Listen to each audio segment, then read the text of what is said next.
સુરત જિલ્લામાં આડા સંબંધના વહેમમાં પતિએ પત્નીની હત્યા કરી નાખી હોવાની ઘટના સામે આવી છે। પત્નીને બૂટ અને ઢીક્કા મૂકીનો માર મારી પત્નીની હત્યા કરી નાખી હતી, જેથી કીમ પોલીસે હત્યારા પતિની ગણતરીના કલાકોમાં ધરપકડ કરી જેલના સળિયા પાછળ ધકેલી દીધો છે। સુરતના ઓલપાડ તાલુકાના શયાલદા ગામે 14 તારીખના રોજ હિચકારી ઘટના બની હતી। મૂળ મધ્યપ્રદેશના ઇન્દોરના અને સયાદલા ગામે રાજ મંદિર સોસાયટીમાં રહેતા રાજદીપ કમલ શર્માએ પોતાની પત્ની હેમલતા અન્ય વ્યક્તિ સાથેના આડા સંબંધ હોવાની શંકાને લઈને પત્ની હેમલતાને બૂટ અને ઢીક્કા મૂકીનો માર મારી ગંભીર રીતે ઇજાગ્રસ્ત કરી નાખી હતી।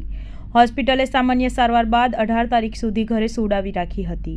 જોકે પત્નીની તબિયત વધારે લથડતા પોતાની પત્નીને લઈને સુરત સિવિલ ખાતે લઈ જવા માટે નીકળ્યો હતો। જોકે સિવિલના તબીબે તપાસ કરતા પત્ની હેમલતાનું મોત નીપજી ચૂક્યું છે। ઘટનાની જાણ સિવિલમાંથી કીમ પોલીસને કરવામાં આવતા કીમ પોલીસે તરત જ પતિ વિરુદ્ધ હત્યાનો ગુનો નોંધી હત્યારા પતિની ધરપકડ કરી લીધી હતી। સુરત ગ્રામ્ય જિલ્લાના કીમ પોલીસ સ્ટેશનના હદમાં એક રાજ મંદિર સોસાયટી છે। આ સોસાયટીની અંદર હેમલતાબેન રાજદીપ શર્મા નામના એક મહિલા છે, એમની હત્યા થઈ છે।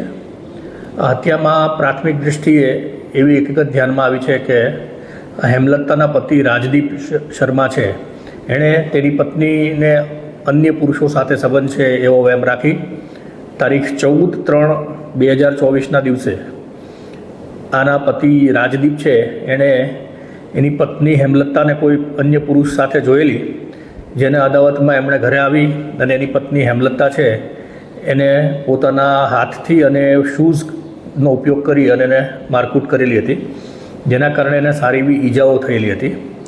એ જ દિવસે રાજદીપ શર્મા છે એની પોતાની પત્ની હેમલતાને પ્રાથમિક સારવાર માટેથી કોઈ ડૉક્ટર પાસે લઈ ગયેલા હતા।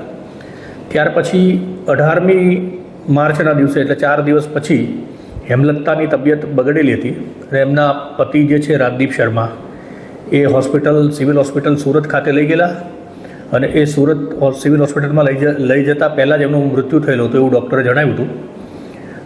પ્રથમ અકસ્માત મોતની જાહેરાત કીમ પોલીસ સ્ટેશનમાં લેવામાં આવેલી હતી, પરંતુ કીમ પોલીસ સ્ટેશનના સબ ઇન્સ્પેક્ટર શ્રી ચોસલાને પ્રથમથી જ એના પતિ ઉપર શંકા હતી અને એની ઘનિષ્ઠ પૂછપરછ કરવામાં આવેલી। પોલીસ અધિક્ષક સુરત ગ્રામ્ય તરફથી અને આઈજી સાહેબ તરફથી આ ગુનાને શોધવા માટેથી અને ખરેખર જે આરોપીઓ એને પકડવા માટેની સૂચના આપવામાં આવેલી હતી।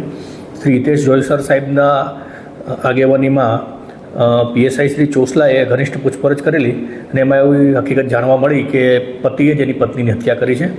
હાલમાં રાજદીપ શર્મા જે મૂળ મધ્યપ્રદેશના વતની છે તેની ધરપકડ કરવામાં આવી છે। જે સ્ત્રી છે એમના વાલી વારસ છે, ઘણા વર્ષોથી અહીંયા 11 વર્ષથી છેલ્લા ગુજરાતની અંદર રહે છે, સુરત અને કીમ વિસ્તારની અંદર। તો એમના મરણ જનારના જે વાલી વારસો છે એના પિયર પક્ષના લોકો એમનો સંપર્ક કરવાનો પ્રયત્ન ચાલુ છે। મહિલાની ડેડ બોડી અત્યારે સિવિલ હોસ્પિટલમાં રાખવામાં આવેલી છે। આરોપીની ધરપકડ કરવામાં આવી છે અને કાયદેસરની કાર્યવાહી ચાલુ છે।